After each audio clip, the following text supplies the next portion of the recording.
Hi viewers, welcome to our channel. ప్రస్తుతం మనతో పాటు సీనియర్ జర్నలిస్ట్ దాము బాలా సార్ వారితో మాట్లాడదాం. నమస్కారం సార్. నమస్తే సార్, జగన్ గారి పైన వరుసగా దాడులు చేయడానికి అయితే ప్రయత్నాలు అయితే జరుగుతున్నాయి సార్. ఆల్రెడీ విజయవాడలో సక్సెస్ అయ్యారు. తర్వాత ఇంకోసారి కూడా ప్రయత్నం జరిగింది కానీ పట్టేసుకున్నారు. అయితే ముచ్చటగా మూడోసారి కూడా రాళ్ల దాడికి ప్రయత్నించారని చెప్పేసి వార్తలు వస్తున్నాయి కదా సార్. అసలు ఎవరు ప్రయత్నించారు, ఎవరు చేయడానికి చూసారు?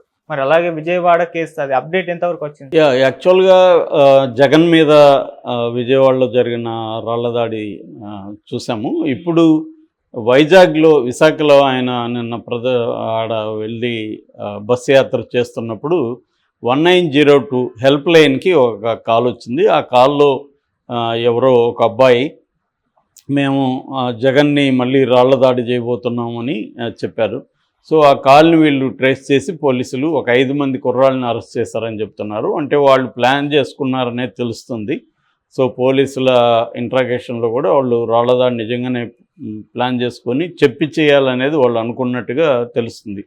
అంటే ముందే పోలీసులకి చేస్తే ఇంకా మజా బాగుంటుంది అనేది వాళ్ళ అభిప్రాయం. బట్ దాన్ని కాల్ని వాళ్ళు ట్రేస్ చేస్తారని అనుకోలేదు. సో ట్రేస్ చేసి వాళ్ళని పట్టుకోగలిగారు. సో ఎందుకంటే ఇప్పుడు మనకి మొన్న కూడా మాట్లాడుకున్నాం, కమాండ్ కంట్రోల్ వ్యవస్థ జగన్ చుట్టూ ఉంటుంది. అట్లాగే ఒక 50 మంది ప్రత్యేక పోలీసులు బైనాక్యులర్స్ పెట్టుకొని మొత్తం చూడడం అవన్నీ కూడా అబ్జర్వ్ చేయడం చేస్తున్నారు. కమాండ్ కంట్రోల్లో కూడా అన్నీ అక్కడున్న ఏరియాలో ఉన్న సీసీటీవీలు, అట్లాగే ఈ బస్కున్న సీసీటీవీలు ఇవన్నీ కూడా అనుసంధానించబడి ఉంటాయి. సో దీన్ని నిరంతరం వాళ్ళు మానిటరింగ్ చేస్తుంటారు. పెద్ద పెద్ద మానిటర్స్ ఉంటాయి మొబైల్ యూనిట్లో. సో మానిటర్ చేస్తూ ఎక్కడేదన్నా అనుమానం వచ్చినా వాళ్ళు ఇమ్మీడియట్గా పట్టుకుంటారు. అంటే టెక్నాలజీని బాగా ఇప్పుడు జగన్ యాత్రలకు సంబంధించి ఉపయోగిస్తున్నారు. సో ఎందుకంటే దాడులు జరిగే అవకాశం ఉంది. ఒక పక్క ఎన్ఆర్ఐలంతా కూడా తెలుగుదేశం ఎన్ఆర్ఐలు పెద్ద ఎత్తున దిగేశారు. వాళ్ళు దాదాపు 500 కోట్ల నుంచి 2000 కోట్ల వరకు ఈసారి ఎన్నికల్లో డబ్బులు ఖర్చు పెట్టబోతున్నారు. కాబట్టి అలాంటి వాళ్ళకి జగన్కి ఒక 50 కోట్లు ఇచ్చి జగన్ని ఏదన్నా చేయడానికి వాళ్ళకేం పెద్ద విషయం కాదు అని వైసీపీ వాళ్ళు ఆరోపిస్తున్నారు. కాబట్టి ఈ క్రమంలో జగన్కి థ్రెట్ ఉంది. అట్ ద సేమ్ టైం జగన్కి ఇంకొక ప్రాబ్లం ఏంటంటే అతను 5 ఏళ్ళుగా పెద్దగా జనంతో ఇంటరాక్ట్ అవ్వలేదు. అంటే కొన్ని సమావేశాలు పెట్టడం, ఈ బటన్ నొక్కేటప్పుడు సమావేశాలు పెట్టడం, అప్పుడు మాట్లాడడం, అప్పుడు ఏదైనా జనాలని కలవడం, ముఖ్యంగా స్కూల్ పిల్లల్ని కలవడం, వాళ్ళతో మాట్లాడించడం, గవర్నమెంట్ స్కూల్ పిల్లలు ఇది చేశాడు తప్ప విస్తృతంగా జనంలోకి వెళ్ళి ఆయన ఒక ప్రజా దర్బార్ లాంటిది ఎప్పుడు చేయలేదు. సో అట్లాగే మీడియాతో కూడా అతను ఎప్పుడు కూడా కూర్చొని మీడియాతో చిట్ చాట్ చేయడం కావచ్చు, మాట్లాడడం కావచ్చు, ఈ విషయాల మీద అది ఎప్పుడు అతని స్టైల్ కాదు. కొంత మోడీని అనుకరిస్తాడు అనుకోవచ్చు ఆ విషయంలో.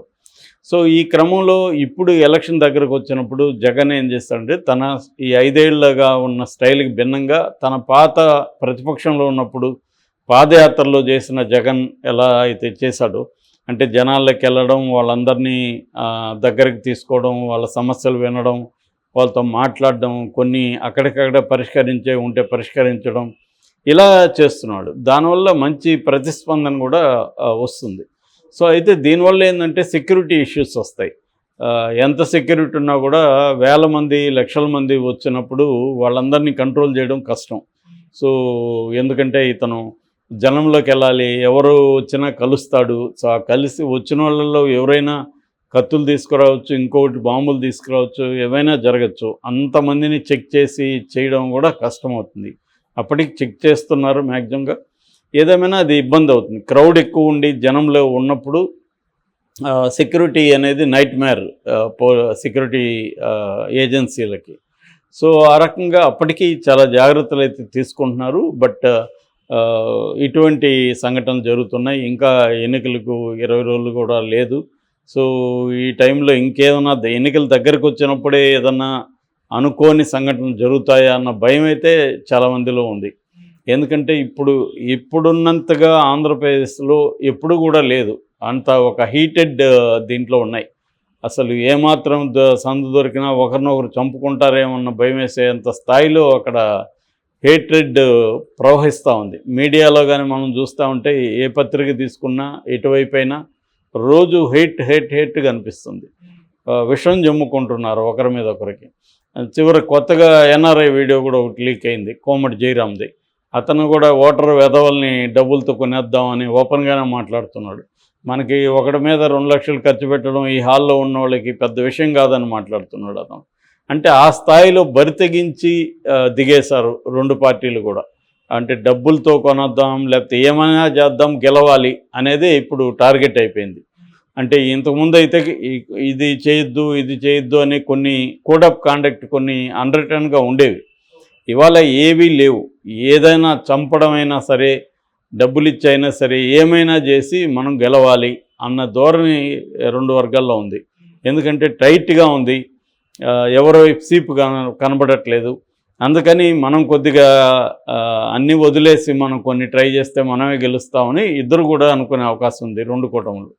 సో ఈ కాంటెక్స్ట్లో జగన్ కూడా ఏంటంటే వేరే ఆల్టర్నేట్ లేదు, జనంలోకి వెళ్ళాల్సిన పరిస్థితి అతనికి ఏర్పడింది. సో దానికి సెక్యూరిటీ ఇచ్చే పరిస్థితి లేదు. అందుకని ఇలాగా ధైర్యంగా ఫోన్ చేసి హెల్ప్ లైన్కే ఫోన్ చేసి మేము రాళ్ల దాడి చేస్తామని ప్రకటించారంటే ఎంతకు బరితెగిస్తా ఉన్నారు అనేది మనకు అర్థమవుతుంది. సో మరి వాళ్ళు ఊరికే ఆ యువకులు ఆకతాయిగా అయితే చేయరు కదా, ఎందుకంటే ఆకతాయిగా చేస్తే వాళ్ళకు కూడా భయం ఉంటుంది కదా. వాళ్ళ వెనక ఎవరో లేకపోతే మేము చూసుకుంటాం, మీరు కానివ్వండి అన్న ఒక హామీ లేకపోతే, వాళ్ళకి పెద్ద ఎత్తున ఏదో ఆశ లేకపోతే, జగన్ మీద ఓన్లీ కోపంతో తమ జీవితాలను నాశనం చేసుకునే అంత అమాయకత్వం ఉంటుందని నేను అనుకోవట్లేదు. సో ఖచ్చితంగా దాని వెనక ఎవరున్నారని తేలాలి. ఇక విజయవాడ జగన్ దాడికి సంబంధించి కొన్ని ట్విస్టులు అయితే చోటు చేసుకుంటున్నాయి. అందులో ఒకటేమో దుర్గారావు అనే అతన్ని A2గా పెట్టారు. అతన్ని 16వ తేదీ అరెస్ట్ చేశారు. అరెస్ట్ అంటే అనఫిషియల్గా తీసుకెళ్లారు ఇంట్లో నుంచి. సో అప్పటి నుంచి వాళ్ళు కస్టడీలో పెట్టుకున్నారు. కానీ పోలీసులు దాన్ని డినై చేశారు, మేము కస్టడీలో పెట్టుకోలేదు, మాకు తెలియదు అన్నారు. వాళ్ళ తరపున అడ్వకేట్ కూడా హైకోర్టులో సెర్చి పిటిషన్ వేశాడు. సెర్చి కమిటీని కూడా హైకోర్టు ఫామ్ చేసింది. వాళ్ళు కూడా మొత్తం సెర్చ్ చేసి ఎక్కడ కూడా పోలీస్ స్టేషన్లో లేడని కూడా వాళ్ళు కోర్టుకి నివేదించారు. ఈ సమయంలో సలీం హెబియస్ కార్పస్ పిటిషన్ వేద్దాం అనుకున్నాడు. ఆ టైంకి పోలీసులు అతన్ని వదిలేసి సంతకాలు తీసుకున్నారు 160 స్టేట్మెంట్ కింద ఎప్పుడు పిలిచినా రావాలని. అంటే పోలీసులు అతన్ని వదిలినట్టే వదిలి అతని మీద నిఘా పెట్టారా అంటే, అతని ఫోన్లో ఏమన్నా స్పై వేరేసి అతను ఎవరితో వదిలేస్తే అతను కాంటాక్ట్ ఫ్రీగా చేస్తాడు కదా, అతనికి ఇక మీదట అరెస్ట్ భయం లేదు కాబట్టి. సో అతని ద్వారా అతన్ని ఒక ఎరవేసి బోండవమ్మ లాంటి వాళ్ళని పట్టుకోవడానికి పోలీసులు ప్లాన్ చేస్తున్నారు అనేది కూడా ఒక వెర్షన్. ఎందుకంటే పోలీసులు చాలాసార్లు అలాగే చేస్తారు, మనల్ని నమ్మించి నీ మీద మాకేమీ డౌట్ లేదన్నట్టుగా మనల్ని నమ్మించి మనం బయట ఫ్రీగా మనల్ని వదిలేస్తారనుకొని కాంటాక్ట్లు చేస్తాం. కాబట్టి ఆ క్రమంలో అసలైన వాళ్ళు దొరుకుతారనేది కూడా ఉండొచ్చు, ఒక ఎర్రవేసి అసలైన వాళ్ళని పట్టుకోవడం. సో ఆ యాంగిల్లో ఏమన్నా జరుగుతుందా అనేది ఒకటి డౌట్. ఇక సతీష్కి సంబంధించి సతీష్ 2 విషయాలు జరుగుతున్నాయి సతీష్ విషయంలో. ఒకటి, కస్టడీ పిటిషన్ వేశారు కోర్టులో. ఆ కస్టడీ పిటిషన్ ఏంటంటే, ఒక వారం రోజులు మాకు కస్టడీకి కావాలి, ఇంకా అనేక విషయాలను మేము విచారించాలి. ఇప్పుడు అతని మీద జరుగుతున్న విచారణలో కొన్ని విషయాలు బయటకు వచ్చాయి, దానంతా అతని ముందు పెట్టి మేము ప్రశ్నించాల్సి ఉంది అనేది కస్టడీ పిటిషన్ వేశారు. అది ఈరోజు విచారణ జరగబోతుంది. అది సివిల్ జడ్జి కోర్టులో వేశారు. రమణారెడ్డి జడ్జి గారు అది ఈరోజు చేస్తారు. ఇక రెండవ పిటిషన్ ఏంటంటే 164 కింద, సిఆర్పిసి 164 కింద మేజిస్ట్రేట్ ముందు వాంగ్మూలం ఇవ్వడం, దాన్ని ఇంకొక కోర్టులో వేశారు. ఆ కోర్టులో రామ్మోహన్ అనే జడ్జి గారు చూస్తున్నారు. ఆయన దాన్ని కౌంటర్ వేయమని సతీష్ తరపున అడ్వకేట్ సలీం చెప్తే, సలీం నాకు టైం కావాలన్నాడు. 29 వరకు టైం ఇచ్చారు. సో 29 తర్వాత ఆ అబ్బాయి వాంగ్మూలాన్ని కోర్టుకి ప్రవేశపెట్టే అవకాశం ఉంది. సతీష్ పోలీసుల దగ్గర కన్ఫెస్ అయ్యాడు, నేనే వేశాను రాయి అని, A2 ప్రేరేపణతో వేశానని చెప్పినాడని మనం చూసాం రిమాండ్ రిపోర్ట్లో. ఇప్పుడు సతీష్ 164 కింద మేజిస్ట్రేట్కి కూడా ఇదే వెర్షన్ చెప్తాడా, లేకపోతే ఎవరన్నా పేర్లు కూడా చెప్తాడా, ఇవన్నీ మనం చూడాల్సిన అవసరం ఉంది. ఏదేమైనా అది ఇంకా అనేక మలుపులు తిరిగే అవకాశం అయితే కనిపిస్తుంది. Okay sir, thank you so much.